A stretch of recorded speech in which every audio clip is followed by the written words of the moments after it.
mas a China voltou a aumentar as tarifas contra os Estados Unidos após os anúncios do presidente Donald Trump. Agora há pouco, o governo de Pequim confirmou que a taxa para produtos americanos deve subir para 125%.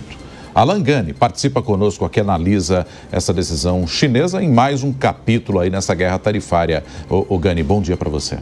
Bom dia, Nonato. Bom dia a toda a nossa audiência. E o Xi Jinping disse que não vai subir mais.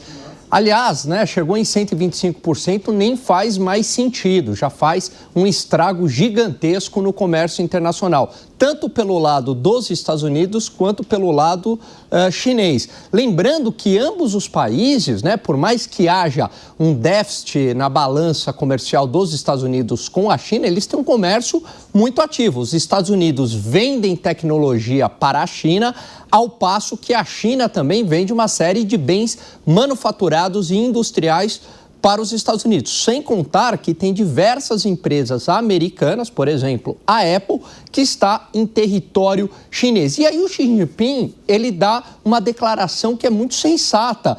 E é curioso, porque essa declaração vem do membro do Partido Comunista Chinês, que é, numa guerra comercial, todos saem perdendo. E ele tem razão. Ou seja, a atividade econômica global vai cair, isso gera perda de renda, isso gera desemprego e, por outro lado, traz também mais inflação. Não à toa, Nonato, que aumentou a probabilidade de estagflação nos Estados Unidos. Ou seja, não ter crescimento econômico e gerar mais inflação. E é claro que a China também vai ser atingida, só que numa menor magnitude. O Goldman Sachs, grande banco de investimento, diz que o crescimento chinês com essas novas tarifas passaria de 4,5% para 4%. Não é um estrago tão grande. E só para a gente finalizar, essa aversão ao risco foi refletida nos mercados no dia de ontem. O dólar, que estava ensaiando uma queda, virou para o positivo, agora está cotado a 5,89,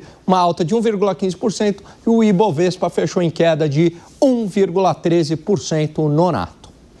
Obrigado, Gani. A gente segue no tema porque o presidente do BNDES, o Aloysio Mercadante, disse ontem que a guerra de tarifas traz riscos e oportunidades para o Brasil. Bruno Pinheiro tem mais informações aqui para a gente, inclusive uma dessas vantagens apontadas poderia ser a questão da agricultura e da indústria, né, Bruno?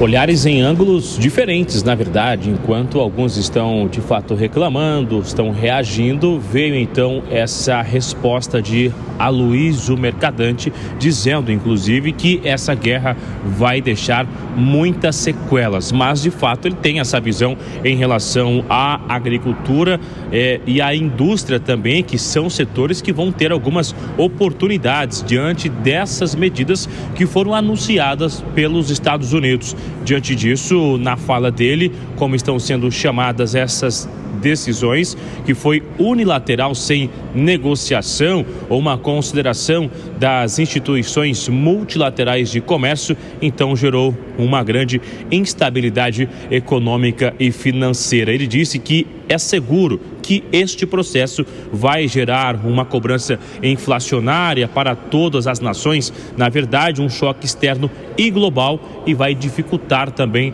alguns investimentos. Ele disse que esse cenário de instabilidade gera riscos e é necessário ficar atentos, mas que também vai gerar algumas oportunidades na agenda da agricultura e da pecuária também, e da indústria acompanhado. Claro que essa fala acaba tendo algumas reações, porque alguns não têm o mesmo entendimento sobre essa visão de Aloysio Mercadante. A gente viu na última semana que foi colocado em votação no Congresso Nacional, falta ser sancionado a reciprocidade, que é uma espécie de uma retaliação diante de alguns governistas e até nomes da oposição. Eles chegam a falar que isso jamais será utilizado, era somente a necessidade de uma lei para, se em algum momento de fato for necessário, ter um instrumento para reação, mas que não tem uma expectativa de usar qualquer tipo de retaliação contra os Estados Unidos. Nonato. Tá certo. Obrigado, Bruno. Com informações em Brasília, a gente chama aqui a Deise Ciocari para a nossa conversa.